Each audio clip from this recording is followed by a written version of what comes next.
tal amigos? Hoy vamos a hablar sobre una fuente barata y complementaria para alimentar nuestras aves o conejos. Hablaremos de las plantas forrajeras. Debido a nuestras condiciones climáticas, el país se encuentra en una situación privilegiada para la producción forrajera. En el Uruguay, el destino tradicional de las pasturas es la ganadería, constituida por vacunos y ovinos. Dentro de las producciones animales alternativas que utilizan como fuente alimenticia a los forrajes, ubicamos a las aves y conejos, entre otros. Una pradera cultivada es generalmente una mezcla de pastos y leguminosas que fueron sembradas por nosotros.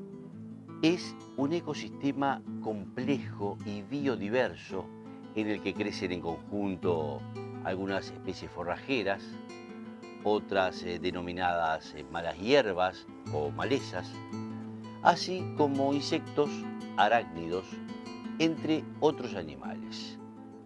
Ahora vamos a conocer algunas de estas plantas y sus características. Hablemos de las leguminosas. Dentro de las plantas forrajeras encontramos a las leguminosas como los tréboles, el lotus y la alfalfa, entre otras. Las leguminosas constituyen componentes invalorables de las pasturas. Sus propiedades dadoras de nitrógeno y su alto valor nutritivo, especialmente por sus proteínas y minerales, las ubican como elementos imprescindibles en la producción de forrajes, además de ser mejoradoras de suelo.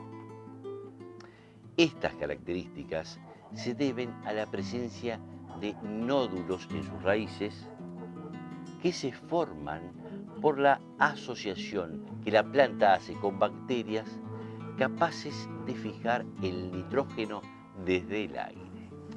Otra característica común a todas las leguminosas es la necesidad de fósforo en el suelo, el cual es indispensable para estas. Veamos cuáles son algunas de estas plantas denominadas leguminosas. Alfalfa. Esta es una leguminosa perenne que produce la mayor cantidad de forrajes en los meses cálidos. Se la conoce por su porte erecto, sus hojas compuestas de 3 hojitas y su flor de color púrpura o amarilla. Es uno de los cultivos forrajeros más antiguos que por sus bondades se la llama la reina de las forrajeras. Y además de presentar un alto rendimiento, es una excelente mejoradora de suelos. Por su raíz profunda, produce gran cantidad de tallos y hojas en periodos de sequía. Su alto contenido de proteínas la convierte en un alimento valioso y útil para incluirlo en la dieta de aves y conejos. Se adapta a suelos profundos y permeables, siendo recomendable su siembra en otoño. Para que la alfalfa viva varios años, debe cortarse una vez que inicie la floración o cuando la planta llega a una altura cercana a los 40 o 45 centímetros. Para realizar el segundo corte, deberá esperarse a que la planta alcance nuevamente la altura recomendada, por lo que es necesario dividir el alfalfar en franjas para volver al área del primer corte cuando ésta se haya recuperado. Para cultivar 100 metros cuadrados de alfalfa pura son necesarios unos 200 gramos de semilla. Otra leguminosa, trébol rojo. El trébol rojo se cultiva como forraje desde hace unos 300 años. Es una leguminosa que se produce mayormente en otoño, invierno y primavera, con una vida productiva corta de 2 años, por lo cual se denomina bienal. Es una planta con hábito de crecimiento erecto, con pelos, de hojas compuestas por 3 hojitas y una flor de color rosado. Puede producir forraje en verano, siempre y cuando se riegue. Es más tolerante a suelos de baja fertilidad que el alfalfa, aunque es poco productiva en suelos arenosos o livianos. La siembra deberá realizarse a principios de otoño, ya que las plantitas son sensibles al frío. La cantidad de semillas a sembrar depende de si se la siembra pura o en mezcla con otras especies, variando entre 40 a 80 gramos cada 100 metros cuadrados. También tenemos el trébol blanco. Es una planta perenne que produce forraje mayormente en los meses de otoño, invierno y primavera.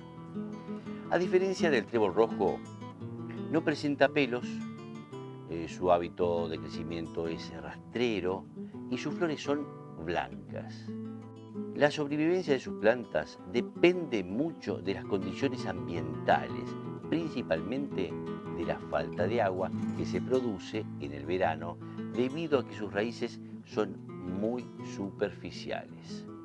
Prospera en suelos arcillosos y fértiles, produciendo forrajes en los meses fríos.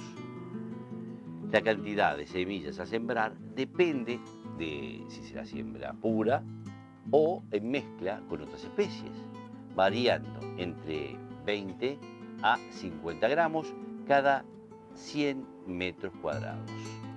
Ahora hablaremos sobre otro grupo de plantas indispensables en las pasturas, las gramíneas o pastos.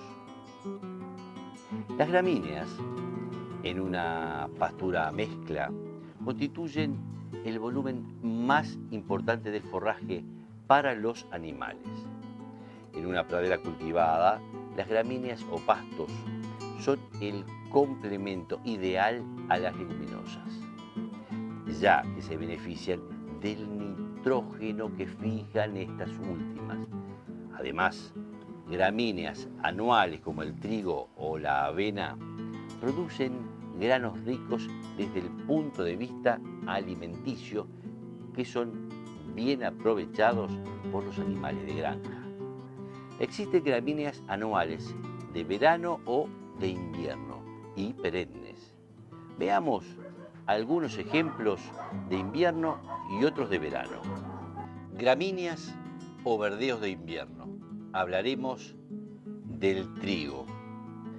El trigo es un cereal que se cultiva principalmente por sus granos, pero existen variedades que se adaptan al pastoreo o al corte para usar como forraje e igualmente dan granos al final del ciclo. Estos se denominan cultivares doble propósito.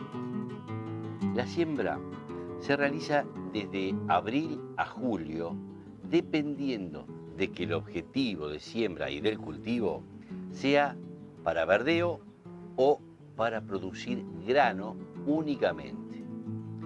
Se debe sembrar en surcos separados entre 15 y 19 centímetros, en los que se deposita un chorrillo de semillas. En noviembre, cuando el cultivo comienza a secarse, se corta y se hacen atados los que pueden apilarse hasta completar el secado. La trilla artesanal puede hacerse golpeando los atados contra una tabla con clavos.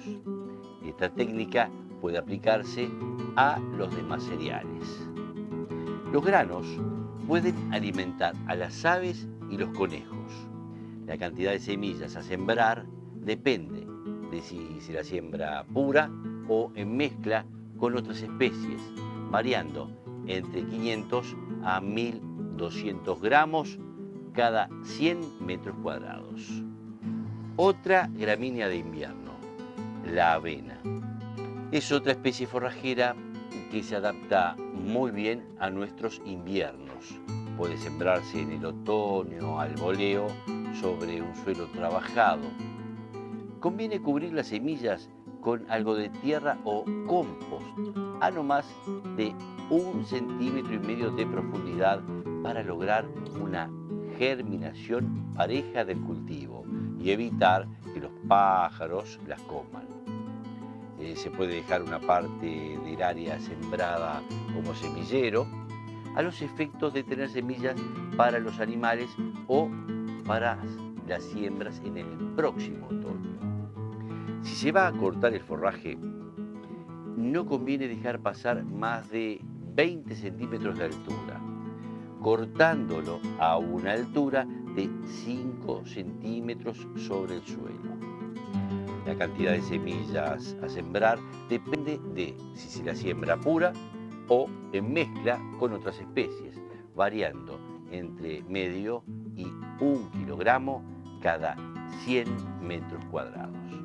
El turno ahora son para las gramíneas o verdeos de verano. Ejemplo, la moa.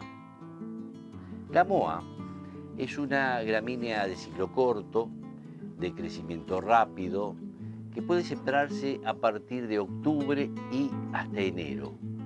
Esta gramínea se debe sembrar en surcos distanciados 15 centímetros entre sí, depositando las semillas a una profundidad no mayor a los 3 centímetros y puede dar 2 o hasta 3 cortes.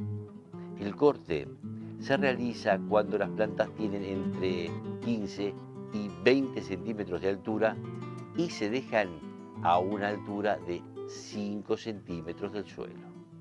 Sus granos son de un valor nutritivo aceptable, por lo que también puede cosecharse y suministrarse como alimento o puede sustituir a otros en la preparación de raciones balanceadas. Si se destina para granos, es posible lograr rendimientos de 12 a 20 kilogramos cada 100 metros cuadrados. La cantidad de semillas a sembrar, en este caso, sería de 100 a 150 gramos cada 100 metros cuadrados.